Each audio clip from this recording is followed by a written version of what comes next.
말씀은 예레미야 51장 20절에서 32절까지입니다.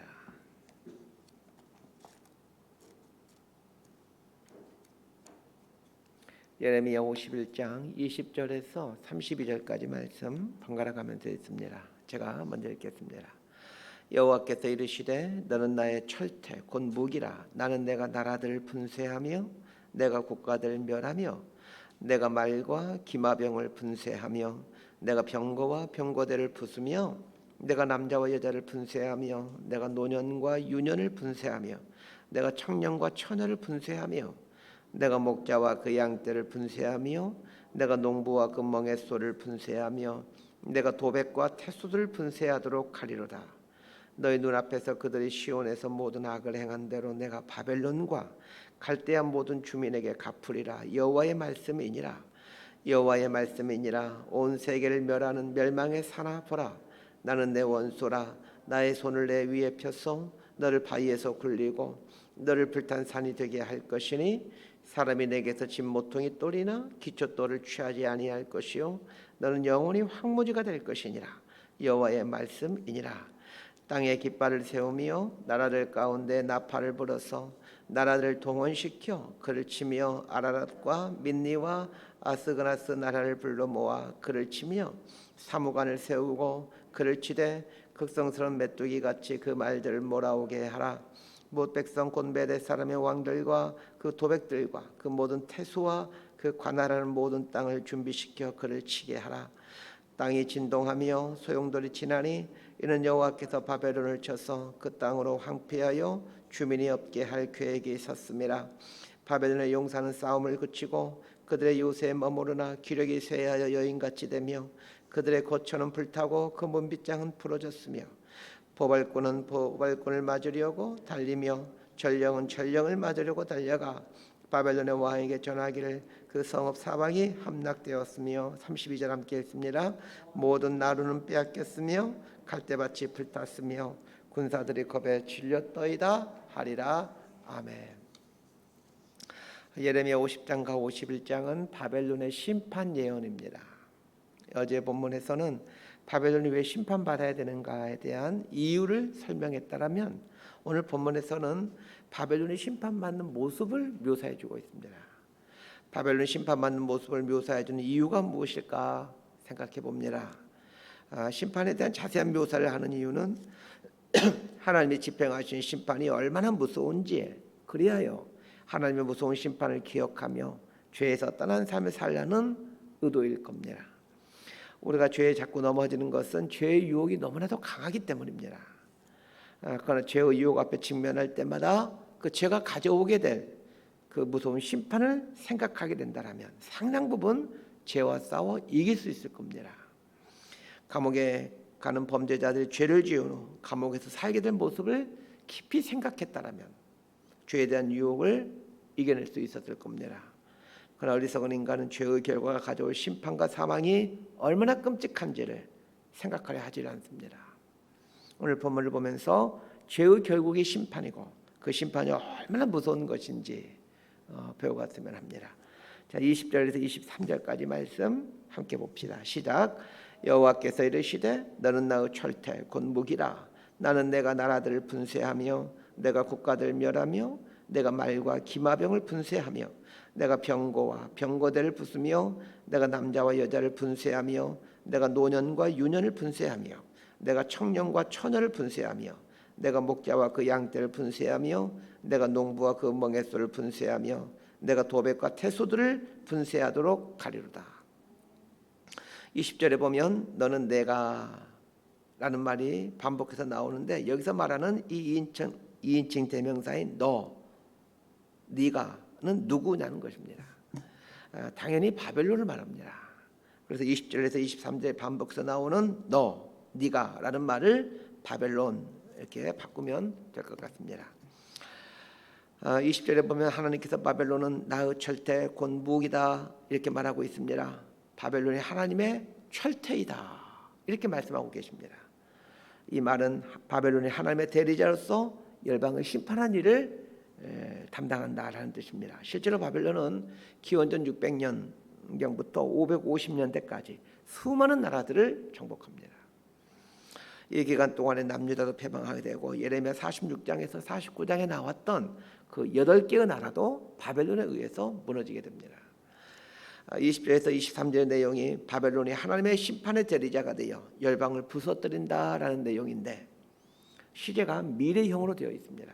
23절 맨 끝에 보면 분쇄하도록 하리로다. 이렇게 미래형으로 되어 있죠. 이런 걸로 봐서 이 말씀이 선포된 때는 아직 바벨론이 열방들을 심판하기 전인 걸로 보여집니다. 하나님은 예레미야 선지자를 통해 장차 바벨론이 하나님의 도구가 되어 열방을 심판하는 하나님의 대리자가 될 것이다 라고 예언하는데 이 예언대로 바벨론 열방을 심판하는 일을 행하게 됩니다. 이 열방을 심판한다라는 말은 강대국이 된다라는 뜻입니다. 그런 면에서 한 나라를 강대하게 만드신 분도 하나님이시고 한 나라를 쇠퇴하게 하시는 분도 하나님이심을 알게 됩니다. 우리나라도 마찬가지입니다. 우리나라를 강하게 하신 분도 하나님이시고 또 약하게 하시는 분도 하나님이십니다. 우리가 잘 알듯이 몇십 년어간에 우리나라가 얼마나 강한 나라가 되었습니까? 면적도 좁고 인구도 많지 않는데 경제력이나 국방력이 세계 몇 위 안에들은 아주 강력한 나라가 되었습니다. 이 모든 것이 우리의 노력이나 공로가 아니라 하나님의 은총임을 알아야 합니다. 우리의 노력과 공로에 의해 우리나라가 강대국이 되었다면 우리는 우리의 대단함을 자랑해도 될 겁니다. 그러나 하나님의 은총에 의해 우리나라가 강대국이 되었다면 하나님을 인정해드리며 겸손히 하나님의 뜻을 구할 줄 알아야 합니다. 나라가 강해지게 하는 것에는 분명 하나님의 이유가 있습니다. 하나님께서 이 나라를 강하게 하셨다는 것을 인정한다면 이 나라를 통해 이루고자 하시는 하나님의 뜻을 묻고 그 뜻을 이루어가는 일에 온 힘을 쏟아야 할 것입니다. 이렇게 살아갈 때 우리나라는 하나님이 주신 번영과 복을 오랫동안 누리며 살게 됩니다. 그러나 현실을 보십시다. 젊은 세대로 갈수록 하나님을 떠나고 있습니다. 그래서 걱정이 되고 염려가 됩니다. 과연 이 나라가 언제까지 하나님이 주시는 복들을 누려갈 수 있을까 염려가 됩니다. 우리 어른들이 해야 될 일이 있다면 우리 자녀들에게 하나님을 부지런히 가르쳐서 이들이 하나님의 주권을 인정해드리고 하나님의 하나님 되심을 고백하며 살아가도록 하는 것 아니겠습니까? 그래야 하나님께서 당신의 선택한 그 나라와 민족에게 오랫동안 복을 주시는 것들을 경험해 갈 수 있도록 해주는 게 우리 먼저 믿은 기성세대들의 일이지 않겠습니까? 자, 우리 24절 말씀 함께 보십시다. 시작. 너희 눈앞에서 그들이 시온에서 모든 악을 행한 대로 내가 바벨론과 갈대아 모든 주민에게 갚으리라 여호와의 말씀이니라. 20절에서 23절을 통해 분명 하나님은 바벨론이 하나님의 철퇴로 하나님의 심판을 집행하는 대리자로 쓰임 받는다라고 했는데 24절을 보면 이제는 바벨론이 하나님의 심판의 대상이 될 것이다 라는 말씀을 하십니다. 한때는 하나님의 대리자로 사용되었는데 시간이 지나 하나님의 심판의 대상으로 추락하게 되는 것은 무슨 이유입니까? 하나님의 대리자로 살아갈 때 번영과 복을 누리면서 교만해지고 높아졌기 때문입니다. 번영과 복을 누리면 교만해지고 높아지는 것이 우리 인류 역사의 스토리입니다. 모든 나라들 한번 천천히 보시길 바랍니다. 번영과 복을 누리면 꼭 교만해지고 높아집니다. 그런데 이것은 인류의 조상인 아담과 하와에게로 거슬러 올라갑니다. 어쩌면 이건 인간의 숙명과도 같은 것일지도 모르겠습니다. 인간의 조상인 아담과 하와가 그리하였습니다. 에덴 동산에서 모든 걸 누리며 살게 되자 더 교만해지고 높아지고자 하지 않았습니까? 하나님처럼 되고자 선악과를 따먹어버리고 맙니다. 선악과를 따먹은 것이 문제가 아니라 하나님처럼 되고자 하는 그 시도와 노력이 문제입니다. 네가 이걸 따먹으면 하나님처럼 돼 라는 그 말에 그 하나님처럼 된다는 그 말에 마음을 뺏기고 하나님처럼 되고자 하는 그 의도, 그 지향 이런 것들이 문제입니다. 먹고 살만해지면 사람은 스스로 하나님이 되어 삽니다. 이런 반역과 불순종이 심판을 가져오죠. 그렇다면 오늘 말씀 앞에서 우리의 삶은 어떠한지를 돌아보십시다. 우리는 하나님의 도구로 겸손하게 쓰임받을 수 있도록 하나님의 주권을 인정해드리며 하나님의 크심 앞에 겸허히 엎드리고 살고 있습니까? 바벨론이 강성해진 때는 기원전 600년경 초반입니다. 바벨론이 얼마나 대단한 나라인지는 수많은 역사 자료들이 반증하고 있습니다. 그런데 이렇게 강한 나라가 불과 100년을 넘기지 못하고 7, 80년 만에 멸망해버리고 맙니다. 위대한 업적을 이룬 대제국도 몇십 년 만에 사라져버리게 만든다면 우리 개인이야 오죽하겠습니까? 한 개인이 아무리 대단한 업적과 성취를 이루었다 한들 하나님의 심판 앞에서는 한순간이면 무너지게 된다는 것을 알아야 합니다. 그래서 하나님 앞에 늘 겸손하셔야 됩니다. 자주 펼쳐보는 성경 중에 한 곳이 시편 37편입니다. 이 시편 37편을 자주 펼쳐보는 이유가 있습니다. 이 세상을 보면 악인들이 형통하는 것처럼 보여질 때가 너무 많기 때문입니다. 실제로 우리 주변에도 보면 악을 행하는 사람들이 승승장구하는 일이 많습니다. 이때마다 마음에 유혹을 느낍니다. 악을 행해도 승승장구하구나. 나도 이렇게 좀 해볼까 하는 유혹들이 생깁니다. 시편 37편 1절과 2절은 이렇게 말합니다. 악을 행하는 자들 때문에 불평하지 말며 불의를 행하는 자들을 쉽게 하지 말지어다. 그들은 풀과 같이 속히 배임을 당할 것이며 푸른 채소같이 쇠잔할 것이미로다. 우리가 살아가는 세상은 악인의 형통이 자주 일어나며 그 악인의 형통하는 그 기간이 인간의 시간으로 보면 상당히 긴 시간이 됩니다. 그러나 하나님은 악인을 반드시 심판하십니다. 27절에서 32절까지 말씀 함께 봅니다. 시작. 땅에 깃발을 세우며 나라들 가운데 나팔을 불어서 나라들 동원시켜 그를 치며 아라랏과 민니와 아스그나스 나라를 불러 모아 그를 치며 사무관을 세우고 그를 치되 극성스러운 메뚜기같이 그 말들을 몰아오게 하라. 무백성 곧 메대 사람의 왕들과 그 도백들과 그 모든 태수와 그 관할하는 모든 땅을 준비시켜 그를 치게 하라. 땅이 진동하며 소용돌이 지나니 이는 여호와께서 바벨론을 쳐서 그 땅으로 황폐하여 주민이 없게 할 계획이 있었습니다. 바벨론의 용사는 싸움을 그치고 그들의 요새에 머무르나 기력이 쇠하여 여인같이 되며 그들의 거처는 불타고 그 문빗장은 부러졌으며 포발꾼은 포발꾼을 맞으려고 달리며 전령은 전령을 맞으려고 달려가 바벨론 왕에게 전하기를 그 성읍 사방이 함락되었으며 모든 나루는 빼앗겼으며 갈대밭이 불탔으며 군사들이 겁에 질렀더이다 하더라. 27절에서 32절은 메대와 페르시아 연합군에 의해 바벨론이 무너지는 모습을 묘사하고 있는데 여기서 중요하게 보셔야 될 것이 있습니다.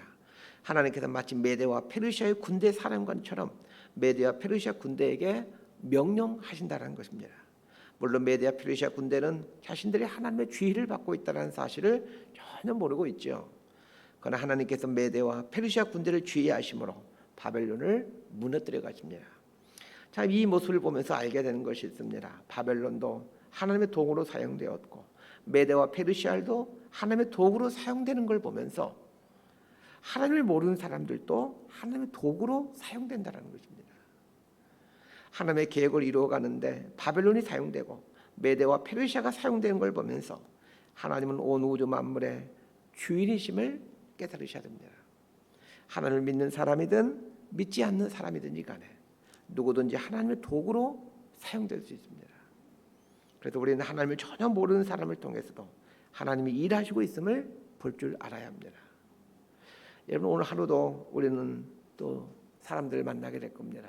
그게 한 사람이든 두 사람이든 누군가를 만나며 살게 될 겁니다. 유심히 보시길 바랍니다. 그들을 통해 하나님께서 나에게 무슨 일을 하고 계시는지 그리고 그들을 통해 하나님은 나에게 어떤 말씀을 전해주는지를 잘 보시길 바랍니다. 그냥 지나가는 사람일지라도 유심히 보시길 바랍니다. 목사님의 설교를 통해서만 하나님이 말씀하시는 것이 아닙니다. 하나님을 전혀 모르는 사람, 심지어는 하나님을 대적하는 사람을 통해서도 하나님은 당신의 일을 진행시켜 가시고 당신의 뜻을 알려주십니다. 29절 하반절에 나오는 계획이 섰습니다. 이 말을 주목해 봤으면 합니다. 하나님께서 바벨론을 황폐하게 할 계획이 섰다라고 말씀하고 있습니다. 하나님의 계획이 서게 되면 아무리 바벨론이 강한 나라라 할지라도 하나님의 그 계획에 따라 무너지게 됩니다. 저는 이 구절을 보면서 이런 생각을 해보았습니다. 하나님은 한 나라에 대해서도 계획을 세우시는 분이시고 한 개인에 대해서도 계획을 세우시는 분이시구나라고 말입니다. 그러면서 이런 질문을 해봅니다. 그러면 나를 향해서 하나님은 어떤 계획을 세우시고 계실까? 하나님은 여러분을 향해 어떤 계획을 세우시고 계실까요? 중요한 것은 하나님의 계획은 계속 바뀐다라는 것입니다. 바벨론을 예로 들어봅시다. 하나님은 바벨론을 당신의 도구로 세워 열방의 죄악을 심판한 일을 계획하셨죠. 그런데 시간이 지난 후에는 바벨론을 심판할 계획을 세우십니다. 이것은 무슨 말입니까? 바벨론이 어떻게 사느냐에 따라 바벨론을 향한 계획들이 변경된다는 것입니다. 우리도 마찬가지입니다. 당신의 백성들을 향한 하나님의 계획은 선하고 아름다운 계획들입니다. 그러나 우리가 하나님의 뜻을 무시하고 내가 주인되어 내가 하고 싶은 대로 살아간다면 나를 향한 하나님의 계획은 변경된다는 것입니다. 그렇다면 우리가 하나님의 복을 누리며 살 수 있는 비결이 무엇인지 금방 알게 됩니다. 나를 향한 하나님의 계획이 선한 계획들이 되어가도록 매 순간 하나님의 주권을 인정해드리며 하나님의 사람으로 살아가는 것입니다. 그러면 사랑이 많으신 하나님께서 내 인생을 향한 선한 계획들을 세워가시게 됩니다. 복 있는 인생으로 살아가는 비결이 이것 아니겠습니까? 말씀 정리합니다. 하나님의 대리자로 쓰임받았던 바벨론이 순식간에 하나님의 심판을 받는 대상자로 전락했다는 것을 기억하십시다. 그리고 하나님의 심판의 대상자로 전락하는 순간 그 강력했던 제국도 순식간에 무너졌다는 것을 기억하십시다. 하나님께 쓰임받을 때 마음이 높아지지 아니하도록 마음을 지켜가십시다. 승승장구할 때 교만해지지 않도록 주의하고 또 주의하십시다. 하나님의 선한 계획이 계속해서 내 인생 가운데 펼쳐지고 세워져 갈 수 있도록 하나님의 주권을 인정해드리고 하나님의 선한 도구로 쓰임받도록 정결한 도구로 다듬어 가십시다. 하나님은 당신이 지으신 모든 피조물들에게 계획을 갖고 계십니다. 그리고 모든 것이 하나님의 그 계획대로 되어갑니다. 우리를 향한 하나님의 선한 계획들이 계속해서 세워지는 복이 있게 되기를 진심으로 소망하고 축복합니다.